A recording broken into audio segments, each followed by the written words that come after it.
Hello there, welcome to Genesis Models. My name is Bob Walden and welcome to this inbox review. We're going to be taking a look at this interesting tank just here from World War II. It's a US T29E1 heavy tank. It's by Hobby Boss and it's in 1/35 scale.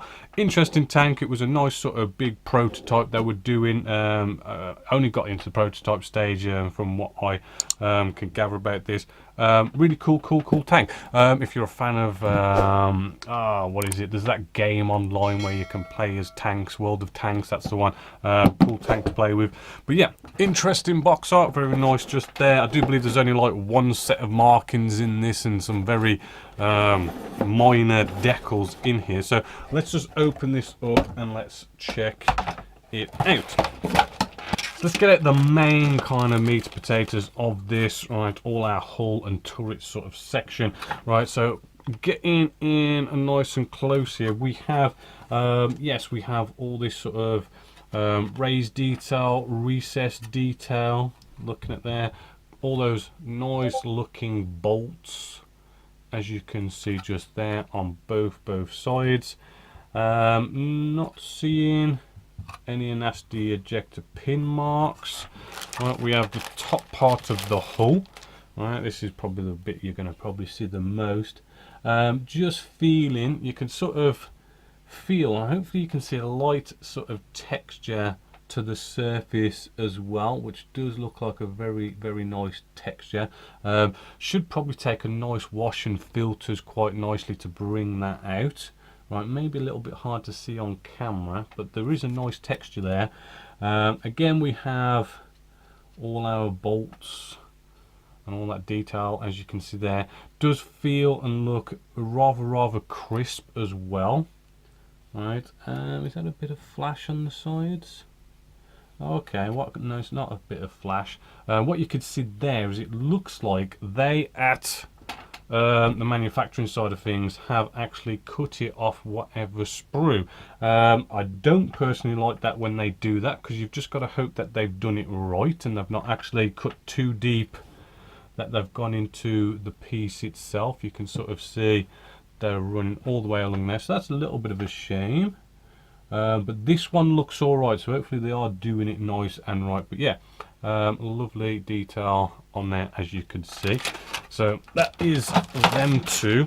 Then we have the turret itself, right, which has a bit of protection on here. So let's just see what it is that they are protecting on here, which it looks like, not, are these the antennas or something along those lines? Nice little bit sticking up just there, as you can see. You can see the texture a lot better on this piece as well. One thing I've already noticed, which is a bit of a shame, you can sort of see where there is that join line running all the way around this. There's even a bit of flash on there. Now this is a 2016 new tool, so it's kind of new. That is a bit of a shame. I say it's a bit of a shame because it's potentially something you're going to want to sand out, but we've got all this texture around it, so it's kind of like you sand that out, you've got to reapply the texture. So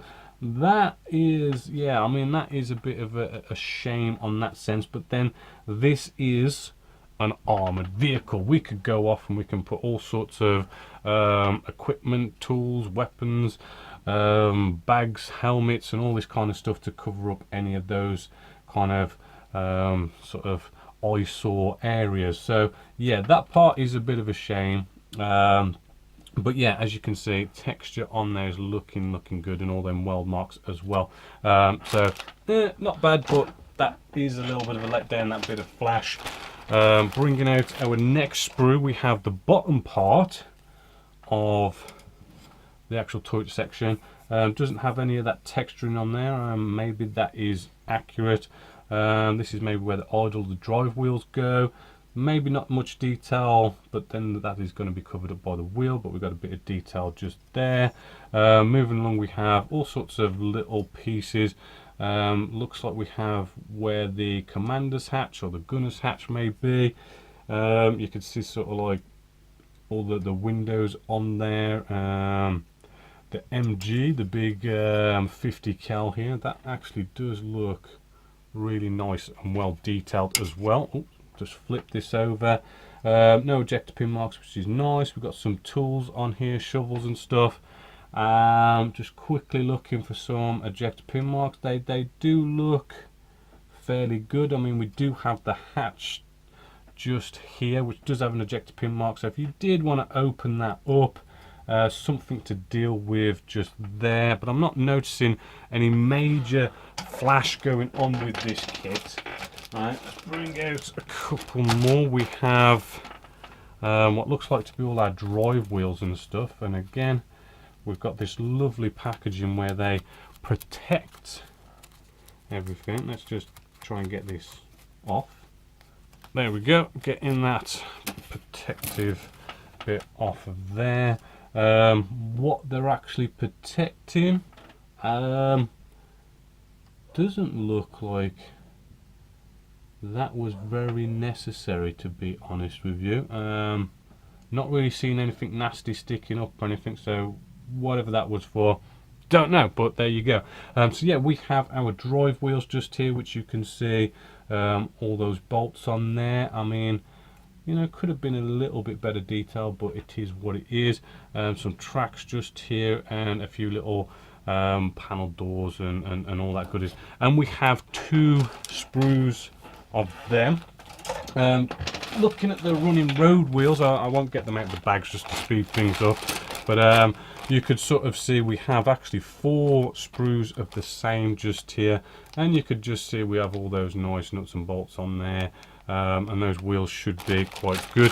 Nothing majorly interesting on there. Again, I won't get everything out of the bags. We've got just some side skirts just on here, maybe some air vents just there, you know, looking quite nice and crisp. Then we have it, you're going to either love it or hate it, right? But we have all our track links all separately linked, right? I do love it. I know it's time consuming, but you can have your tracks just flowing so much more nicer and more realistic when everyone is individually linked. And there is a whopping 8 identical sprues for all them, so you know, I'm gonna love putting all them together. We've got our main gun, which is in 2 parts, right? Bring the 2 halves together, shouldn't be a big issue. And then finally, that is all the plastic, no clear parts, right? So any of those kind of like glassy areas, yeah, you're gonna have to sort of paint it to make it look nice and clear, or cut them out and use something like micro crystal clear to make them look like glass.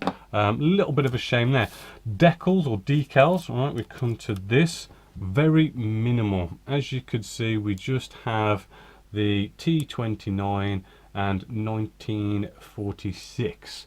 Right, nothing major at all with the decals, which then comes to the markings. We have 1 set of markings just here, which I mean, this is possibly going to be a pretty easy to paint and decal and weather kind of kit. I mean, it's a prototype. I mean, it's probably going to be quite clean. It's just, as you could see, it's all just 1 color basically all over. You've got those 4 decals on the front and on the back. You know, could be a kind of a nice easy build, in all fairness. Moving along with the instructions, let's just bring you in a little bit closer. Right, we have nice bit of, no, we don't have a bit about the kit itself, just a few little bits on there, but there is a little bit of a description on the box art, by the way.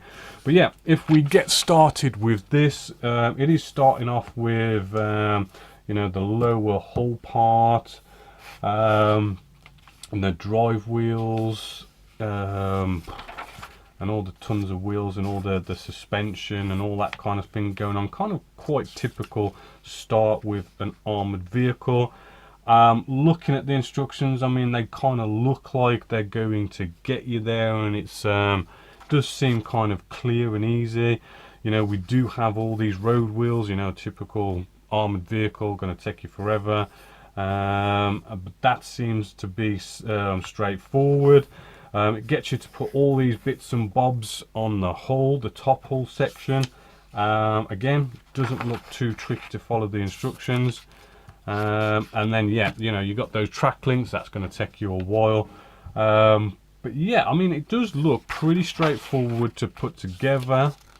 Doesn't look anything too difficult. The only thing, as I say, which might get a bit difficult is that seam line that runs around that turret, right? To kind of get rid of the seam line, but then reapply the texture. That is probably going to be the hardest part of this kit, and that is it. That's kind of done. All in all, I mean, this kit does only cost £31, which is actually, for the size of it, for the amount of plastic you get with it, is actually not bad. And you know, the instructions, I mean, there's not a major amount to it to kind of build it up. It's a nice big, kind of looks like an easy quick build to do for only £31. So I personally think that's definitely a big thumbs up. If you're a bit of a fan of like prototypes, or you know, you like playing World of Tanks or something, this is probably going to be one of those kind of tanks for you guys. But yeah, I'm loving it, and hopefully you guys are loving it, and it's definitely a big thumbs up. Other than that, my name is Bob Waldron, this is Genesis Models, and I hope you've enjoyed.